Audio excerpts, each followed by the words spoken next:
بالله من الشيطان الرجيم بسم الله الرحمن الرحيم فلما جاء آل لوط المرسلون قال إنكم قوم منكرون قالوا بل جئناك بما كانوا فيه يمترون وأتيناك بالحق وإنا لصادقون فأسر بأهلك بقطع من الليل واتبع أدبارهم ولا يلتفت منكم أحد وامضوا حيث تؤمرون وقضينا إليه ذلك الأمر أن دابر هؤلاء مقطوع مصبحين وجاء أهل المدينة يستبشرون قال إن هؤلاء ضيفي فلا تفزحون واتقوا الله ولا تخزون قالوا أولم ننهك عن العالمين قال هؤلاء بناتي إن كنتم فاعلين لعمرك إنهم لفي سكرتهم يعمهون فأخذتهم الصيحة مشرقين فجعلنا عاليها سافلها وأمطرنا عليهم حجارة من سجيل إن في ذلك لآيات للمتوسمين وإنها لبسبيل مقيم إن في ذلك لآية للمؤمنين۔ چنانچہ جب یہ فرشتے لوط علیہ السلام کے گھر والوں کے پاس پہنچے تو لوط علیہ السلام نے کہا کہ آپ لوگ اجنبی معلوم ہوتے ہیں۔ انہوں نے کہا نہیں، بلکہ ہم آپ کے پاس وہ عذاب لے کر آئے ہیں جس میں یہ لوگ شک کیا کرتے تھے۔ ہم آپ کے پاس اٹل فیصلہ لے کر آئے ہیں اور یقین رکھیے کہ ہم سچے ہیں، لہذا آپ رات کے کسی حصے میں اپنے گھر والوں کو لے کر نکل جائیے اور آپ خود ان کے پیچھے پیچھے چلیے اور آپ میں سے کوئی پیچھے مڑ کر نہ دیکھے اور وہیں جانے کے لیے چلتے رہیں جہاں کا آپ کو حکم دیا جا رہا ہے۔ اور اس طرح ہم نے لوط علیہ السلام تک اپنا یہ فیصلہ پہنچا دیا کہ صبح ہوتے ہی ان لوگوں کی جڑ کاٹ کر رکھ دی جائے گی۔ اور شہر والے خوشی مناتے ہوئے لوط علیہ السلام کے پاس آپ پہنچے۔ لوط علیہ السلام نے ان سے کہا کہ یہ لوگ میرے مہمان ہیں، لہذا مجھے رسوا نہ کرو اور اللہ سے ڈرو اور مجھے ذلیل نہ کرو۔ کہنے لگے کیا ہم نے آپ کو پہلے ہی دنیا جہان کے لوگوں کو مہمان بنانے سے منع نہیں کر رکھا تھا؟ لوط علیہ السلام نے کہا اگر تم میرے کہنے پر عمل کرو تو یہ میری بیٹیاں جو تمہارے نکاح میں ہیں تمہارے پاس موجود ہی ہیں۔ اے پیغمبر، تمہاری زندگی قسم، حقیقت یہ ہے کہ وہ لوگ اپنی بدمستی میں اندھے بنے ہوئے تھے۔ چنانچہ سورج نکلتے ہی ان کو چنگھاڑ نے آ پکڑا، پھر ہم نے اس زمین کو تہو بارہ کر کے رکھ دیا اور ان پر پکی مٹی کے پتھروں کی بارش برسا دی۔ حقیقت یہ ہے کہ اس سارے واقعے میں ان لوگوں کے لیے بڑی نشانیاں ہیں جو عبرت کی نگاہ سے دیکھتے ہوں، اور یہ بستیاں ایک ایسے راستے پر واقع ہیں جس پر لوگ مستقل چلتے رہتے ہیں۔ یقیناً اس میں ایمان والوں کے لیے بڑی عبرت ہے۔ سورہ ہجر کی آیت نمبر 61 سے لے کر کے 77 تک کی آیات یہ تلاوت کی گئی ہے، اور آپ کو معلوم ہے کہ میں اتنی آیتیں تلاوت نہیں کرتا ہوں، لیکن چونکہ ایک پورا واقعہ ان آیات میں بیان کیا گیا ہے اس لیے میں نے یہ پوری آیتیں پڑھ دی تاکہ پورا واقعہ آپ کے سامنے ذہن نشین رہے۔ کل آپ کے سامنے ذکر کیا گیا تھا کہ حضرت ابراہیم علیہ السلام کے پاس کچھ فرشتے بشکل انسانی آئے۔ علماء نے لکھا ہے کہ 3 فرشتے تھے، ان میں حضرت جبریل علیہ السلام، حضرت میکائیل علیہ السلام اور حضرت اسرافیل علیہ السلام۔ یہ فرشتے حضرت ابراہیم علیہ السلام کے پاس آئے تو حضرت ابراہیم علیہ السلام نے ان کی مہمان نوازی کے لیے بچھڑا ذبح کر کے ان کے سامنے پیش کیا، تو ان لوگوں نے کھانے سے انکار کر دیا کیونکہ وہ فرشتے تھے۔ تو حضرت ابراہیم علیہ السلام کا خوف اور اضطراب دیکھ کر کے ان فرشتوں نے ظاہر کر دیا کہ ہم فرشتے ہیں اور ہم آپ کو 2 خبر سنانے کے لیے آئے ہیں۔ ایک خبر تو آپ کو حضرت اسحاق علیہ السلام کی پیدائش کی خبر، خوشخبری ہے یہ، اور دوسری خبر لوط علیہ السلام کی قوم کو عذاب کے اندر مبتلا کرنے کے لیے ہم لوگ بھیجے گئے ہیں۔ تو حضرت ابراہیم علیہ السلام نے ان سے کہا تھا کہ تم لوط علیہ السلام کو کیسے برباد کر سکتے ہو، ان کی قوم کو، کیونکہ ان میں حضرت لوط علیہ السلام جیسے برگزیدہ پیغمبر بھی ہیں، اور اگر ان کی قوم پر عذاب آئے گا تو لوط علیہ السلام بھی متاثر ہوں گے۔ تو فرشتوں نے کہا تھا کہ ہم ان کو بچا لیں گے، ان کے گھر والوں کو بھی بچا لیں گے، ان کو بچا لیں گے، ان کے گھر والوں کو بھی بچا لیں گے، مگر ان کی بیوی نہیں بچے گی۔ کیوں؟ بیوی بھی بد کردار تھی اور بیوی بھی کافروں کے ساتھ ملی ہوئی رہتی تھی۔ اب اس کے آگے کا دیکھیے واقعہ، یہ فرشتے حضرت ابراہیم علیہ السلام کو اولاد کی خوشخبری سنا کر، یعنی اسحاق علیہ السلام کی خوشخبری سنا کر لوط علیہ السلام کے پاس آئے، بالکل نوجوان خوبصورت شکل و صورت میں۔ فرشتے تو پہلے سے خوبصورت ہے، نورانی مخلوق ہے، نوجوانوں کی شکل میں نہایت ہی حسین اور جمیل خوبصورت نوجوانوں کی شکل میں لوط علیہ السلام کے گھر آئے۔ جب لوط علیہ السلام کے گھر یہ مہمان آئے تو لوط علیہ السلام بڑے گھبرائے، بڑے پریشان ہوئے، کیونکہ اپنی قوم کی بد اخلاقی اور بدمستی سے واقف تھے۔ اتنے خوبصورت حسین جمیل ہماری قوم ہم کو ذلیل کر دے گی۔ تو فرشتوں سے کہا کہ آپ مہمان ہیں؟ تو ان لوگوں نے کہا ہاں ہم مہمان ہیں۔ اتنی دیر میں ان کی قوم کے لوگوں کو بھی معلوم ہو گیا کہ لوط علیہ السلام کے گھر نہایت ہی حسین جمیل خوبصورت نوجوان آئے ہیں۔ بس ان لوگوں کو اطلاع ملنی تھی، سینکڑوں کی تعداد میں لوط علیہ السلام کے گھر کا محاصرہ کر لیا، گھیر لیا، اور وہ لوگ تقاضا کرنے لگے کہ ان نوجوانوں کو ہمارے حوالے کر دو۔ لوط علیہ السلام بڑے پریشان ہوئے، ان کو معلوم تھا کہ بد کردار اور بد اخلاق قوم ہے، فحش کے اندر یہ قوم مبتلا ہے، اور جیسا کہ کل میں نے عرض کیا تھا کہ یہ لوگ عورتوں کو چھوڑ کر مردوں سے اپنی جنسی خواہشات کی تکمیل کرتے تھے، اور یہ برائی کبھی بھی اس قوم سے پہلے کسی نے انجام نہیں دی تھی۔ یہ پہلی قوم تھی جس نے یہ برائی انجام دی اور اللہ تعالیٰ کے غضب کو دعوت دی۔ تو فرشتوں کو دیکھ کر کے، وہ فرشتے انسانی شکل میں آئے تھے، ان لوگوں نے دیکھا تو لوط علیہ السلام سے تقاضا کرنے لگے کہ ان کو ہمارے حوالے کرو۔ تو لوط علیہ السلام نے ان لوگوں سے فرمایا کہ دیکھو بھائی، ہماری قوم کی بیٹیاں ہیں، ہماری بیٹیاں ہیں، قرآن کے اندر کہا ہے ہماری بیٹیاں ہیں، ان بیٹیوں سے تم نکاح کر کے اپنی جنسی خواہشات پورا کرو۔ تم کو معلوم ہے کہ ہماری بیٹیاں ہیں۔ اور یہاں پر یہ بات بتا دوں، پوری قوم کے لیے نبی باپ کے درجے میں ہوتا ہے، تو لوط علیہ السلام بھی اپنی قوم کے گویا کے باپ تھے، تو اس اعتبار سے اپنی قوم کی لڑکیوں کو انہوں نے بیٹیاں کہا کہ دیکھو ہمارے یہاں بیٹیاں ہیں، ان سے نکاح کرو، ان کے ساتھ اپنی ضرورت پوری کرو۔ لیکن ان لوگوں نے کہا کہ تم کو تو لوط علیہ السلام معلوم ہے ہم کیا چاہتے ہیں۔ ان لوگوں نے برابر دباؤ ڈالنا شروع کیا، لوط علیہ السلام گھر کے اندر جاتے تھے، باہر آتے تھے، گھر کے اندر جاتے تھے، باہر آتے تھے۔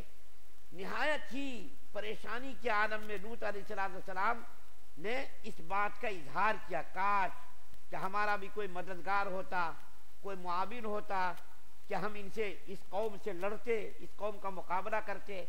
اس کی وجہ یہ بیان کی ہے مفسرین نے کہ جتنے بھی پیغمبروں کو اللہ تعالیٰ نے بھیجا، ان پیغمبروں کو ان قوم کے اندر ہی بھیجا، اسی قوم کے اندر، جس قوم کی طرف بھیجا جاتا تھا اسی قوم سے ان کو اللہ تعالیٰ پیدا کرتے تھے۔ لیکن لوط علیہ السلام ایک ایسے نبی تھے جن کو اللہ تعالیٰ نے اس کی قوم کی طرف نہیں بھیجا، بلکہ ابراہیم علیہ السلام کے ساتھ جب عراق سے ہجرت کر کے ابراہیم علیہ السلام شام کو گئے، تو شام جاتے وقت حضرت ابراہیم علیہ السلام کے ساتھ لوط علیہ السلام بھی تھے۔ اس وقت نبی نہیں بنایا گیا تھا ان کو، بلکہ یہ اس وقت نبی نہیں تھے، بس ایک بھتیجے، ابراہیم علیہ السلام کے لوط علیہ السلام بھتیجے تھے۔ تو ساتھ گئے شام، وہاں جب گئے تو اللہ تعالیٰ کے حکم کے مطابق ابراہیم علیہ السلام نے لوط علیہ السلام کو قوم سدوم، جو ایک علاقہ تھا، گاؤں تھا سدوم، یہ شام کے علاقے میں یہ علاقہ پڑا تھا، اردن کے علاقے میں، عرب سے جاتے ہوئے اردن کے علاقے میں یہ سدوم ایک قوم کا نام ہے۔ تو اس علاقے میں ابراہیم علیہ السلام نے لوط علیہ السلام کو بھیجا کہ تم اس کی ہدایت کے لیے جاؤ۔ تو یہ اس ہدایت کے لیے ان کی اس قوم کے اندر گئے، تو جب ان کی پریشانی اور بے چینی بڑھ گئی تو لوط علیہ السلام نے فرمایا کاش کہ میرا کوئی معاون ہوتا، مددگار ہوتا، کیونکہ اس قوم میں نہیں تھے لوط علیہ السلام. ابراہیم علیہ السلام نے ان کو بھیجا تھا اس قوم کی ہدایت کے لیے. تو بڑی ہی افسوس کے ساتھ لوط علیہ السلام نے یہ کہا کہ کاش کہ کوئی میرا معاون ہوتا، مددگار ہوتا تو میں ان سے مقابلہ کرتا. اتنی دیر میں فرشتوں نے لوط علیہ السلام کے سامنے اپنے آپ کو ظاہر کر دیا.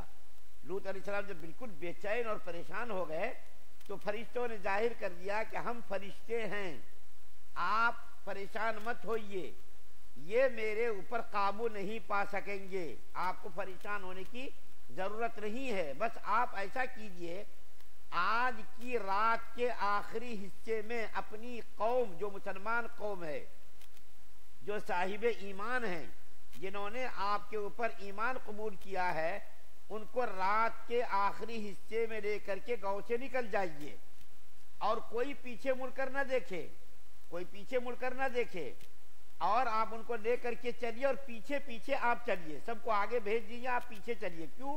تاکہ آپ پیچھے رہ کر کے نگرانی کر سکیں، کوئی پیچھے مڑ کر کے نہ دیکھے. آپ اپنی جو جماعت کو اس بات کی تنبیہ کر دیجیے کوئی پیچھے مڑ کر نہ دیکھے، لیکن آپ کی بیوی ضرور مڑ کر کے دیکھے گی. دو روایتیں ہیں، ایک تو بیوی ساتھ میں چلی، لیکن ساتھ میں چلتے چلتے عذاب کو دیکھ کر کے جب پلٹی وہ تو ایک بڑا پتھر آیا اور اس کی بیوی کو بھی ہلاک کر دیا. اور دوسری روایت یہ ہے کہ ان کی بیوی ساتھ میں گئی ہی نہیں، جانے سے انکار کر دیا کہ میں نہیں جاؤں گی اپنی قوم کو چھوڑ کر کے. تو لوط علیہ السلام اپنی جماعت، جو مسلمانوں کی جماعت تھی، ان مسلمانوں کو لے کر کے سدوم سے نکل گئے، رات کے آخری حصے میں نکلے. بس ان فرشتوں نے جب ان لوگوں نے دباؤ ڈال کر کے لوط علیہ السلام سے تقاضا کیا کہ ان نوجوانوں کو ہمارے حوالے کرو تاکہ ہم ان کے ساتھ جنسی خواہش پورا کریں، تو روایت میں آتا ہے، مفسرین نے لکھا ہے کہ ان بدماشوں میں سے کچھ بدماش گھر کے پچھلے حصے سے گھر کے اندر داخل ہوئے. تو ان فرشتوں نے ان کے چہرے پر ایسا ہاتھ مارا، چہرے پر ہاتھ مارتے ہی سب کی آنکھوں کی بینائی چلی گئی، سب نابینا ہو گئے، اندھے ہو گئے اور اپنی قوم کے پاس گئے. رات کی تاریکی میں لوط علیہ السلام اپنی قوم کو لے کر کے نکل گئے. بس فرشتے جب یہ لوگ نکل گئے، فرشتوں نے اتنی زبردست چیخ ماری. 3 قسم کے عذاب قرآن کے اندر ذکر کیا گیا ہے، 3 قسم کے عذاب کا. اتنی بد کردار اور بد اخلاق فحش قوم تھی کہ ان کے اندر یہ برائی تو تھی ہی کہ عورتوں کو چھوڑ کر کے مردوں سے یہ لوگ خواہش پوری کرتے تھے. اس کے علاوہ چوری، ڈکیتی، مسافروں کو ستانا، پریشان کرنا، لوٹ مار کرنا، یہ بھی ان کی فطرت میں تھا. تو یہ بہت ساری خرابیاں، شرک کے علاوہ بہت ساری خرابیاں تھیں. لوٹ مار کرنا، قتل و قتال کرنا، لڑائی جھگڑے کرنا، کوئی مسافر آیا تو اس کو لوٹ لینا، کوئی تاجرین آئے تو ان کو لوٹ لینا، یہ بھی ان کے اندر خرابیاں تھیں. تو اتنی خرابیوں کی وجہ سے اللہ تعالیٰ نے ان کو 3 عذاب کا ذکر کیا. 3 عذاب اللہ تعالیٰ نے ان کے اوپر نازل کیا. ایک عذاب تو یہ کہ زبردست چیخ ماری، فرشتوں کی چیخ، ایسی چیخ کہ ان کے سینے دہل گئے، سینے پھٹ گئے اور ان کا جو ہے پتا پانی ہو گیا، ایسی خطرناک چیخ ماری. اور دوسرا عذاب یہ ذکر کیا گیا ہے کہ ان فرشتوں میں سے ایک فرشتے جبریل علیہ السلام نے اس پوری قوم کو زمین سے اٹھا کر کے آسمان پر لے جا کر کے وہاں سے پلٹ دیا. مفسرین نے لکھا ہے کہ وہ جس حال میں تھے اسی حال میں رہے، اس کے اندر کوئی تبدیلی اور کوئی تغیر پیدا نہیں ہوا. مرغیاں تھی، مرغیاں بھی اپنے حال پر رہی، برتن پانی کے بھرے ہوئے تھے، برتن بھی اپنی حالت پر رہا، اور جو ہے لوٹے جو پانی بھرے ہوئے تھے لوٹا بھی اپنی حالت پر رہا. کسی کے اندر کوئی فرق نہیں آیا، تبدیلی نہیں آئی. فرشتوں نے اس کو اٹھایا اور اٹھا کر کے آسمان پر لے کر کے گئے وہ فرشتے، اور وہاں سے لے جا کر کے اس کو پلٹ دیا، پوری زمین کو پلٹ دیا. اور تیسرا عذاب یہ ذکر کیا گیا ہے کہ اس کو پتھروں سے مارا گیا، پتھروں کی بارش کی گئی اور پتھروں پر مرنے والوں کے نام بھی درج تھے. اللہ تعالیٰ نے پتھر کی بارش برسا دی. تو 3 عذاب. عام طور پر دیکھیے کسی قوم پر عذاب آیا، ایک قسم کا عذاب آتا تھا، اس کو ہلاک کر دیا جاتا تھا، مار دیا جاتا تھا. لیکن یہ اتنی غلیظ قوم تھی، بد کردار اور بد اخلاق قوم تھی کہ اللہ تعالیٰ نے چیخ کا عذاب بھی بھیجا، پتھروں کی بارش بھی برسائی اور پوری قوم کو لے جا کر کے اوپر سے نیچے الٹ دیا۔ کتنی طاقت فرشتے کو ہے بتائیے، وہ بھی ایک پر سے اٹھایا۔ حضرت جبریل علیہ السلام کو روایت میں آتا ہے 600 پر، اور بعض روایت میں آتا ہے 100 پر، ایک پر کا یہ عالم اور یہ طاقت، تو کتنی طاقت ان کو جبریل علیہ السلام کو اللہ نے عطا فرمائی ہوگی۔ پھر اس کے بعد جو ہے آج تک قرآن کے اندر ہے کہ اللہ تعالیٰ نے آج تک ان کی نشانیوں کو برقرار رکھا ہے، اور وہ نشانی کیا ہے؟ جس جگہ پر وہ قوم بستی تھی اس جگہ جو پانی جو ابلا تھا وہ پانی آج تک موجود ہے، اور پانی کے اندر آج تک ایسی نحوست ہے اور اس عذاب کا اتنا اثر آج تک ہے کہ اس پانی کے اندر کوئی جاندار زندہ نہیں رہتا، نہ مینڈک نہ مچھلی، کوئی جاندار وہاں زندہ نہیں رہتا۔ اور عام طور پر آپ نے دیکھا ہوگا تالاب کے کنارے جو بہت سارے پرندے رہتے، کیڑے مکوڑے مچھلیاں شکار کرتے، لیکن اس قوم کے اوپر جو عذاب آیا اس کا اثر آج تک ہے کہ وہاں قرب و جوار میں کوئی پرندہ بھی نہیں آتا، اور وہاں جو پانی ہے اس قوم کے اوپر جو عذاب نازل ہوا تھا، جو پانی ہے تالاب ہے، اس پانی کے اندر کوئی ڈوبتا بھی نہیں ہے۔ یہ تعجب کی بات ہے، اس کے اندر اگر آپ جائیں تو تیرنا اگر نہ آئے تو بھی نہیں ڈوبتا آدمی، جیسا غبارہ تیرتا رہتا ہے ویسے ہی آدمی وہاں تیرتا ہے۔ وہاں دیکھیے ابھی بھی کچھ ایسے 5 اسٹار ہوٹل بنا دیے گئے قرب و جوار میں، چاروں طرف 5 اسٹار ہوٹل، اس کے اندر آج شراب نوشی ہوتی ہے، جناکاری ہوتی ہے، بدکاری ہوتی ہے۔ حالانکہ ہونا یہ چاہیے تھا عرب ملکوں کو عبرت پکڑنی چاہیے تھی کہ یہاں بھی قوم بستی تھی جو اپنی طاقت کے اعتبار سے، کھیتی باڑی کے اعتبار سے اللہ تعالیٰ نے کو ایسے باغات، سرسبز باغات عطا کیے تھے، ایسی خوشحال قوم تھی، عذاب ان کے اوپر مسلط ہوا، لیکن آج وہاں ارد گرد میں ہوٹل بنا دیے گئے، لوگ آتے ہیں، عیاشی کرتے ہیں، موج مستی کرتے ہیں، بجائے اس کے کہ وہاں عبرت کا سامان فراہم کرنے کے وہ لوگ عیاشی میں لگے ہوئے ہیں۔ اللہ تعالیٰ فرما رہے ہیں کہ ہم نے مومنوں کے لیے نشانیاں رکھی ہیں کہ مومن لوگ اس سے نشانی پکڑتے، لیکن کچھ ایسے بدکردار لوگ آج بھی ہیں جو عیاشی کرنے کے لیے وہاں آتے ہیں، ہوٹل کرائے پر لیتے ہیں، شراب نوشی، جناکاری، بدکاری اور جو کچھ کرنا کرتے رہتے ہیں۔ تو ان آیات میں اللہ تعالیٰ نے قیامت تک آنے والی نسلوں کو اس بات پر تنبیہ کر دی کہ جو اللہ تعالیٰ کی نافرمانی کریں گے اس کو اسی قسم کے عذاب کے اندر مبتلا کیا جائے گا، اسی قسم کے عذاب سے ان کو دوچار ہونا پڑے گا۔ اللہ تعالیٰ سے دعا اللہ ہم سب کو سننے زیادہ عمل کی توفیق عطا فرمائے۔ سبحان اللہ و بحمدہ، سبحانک اللہ۔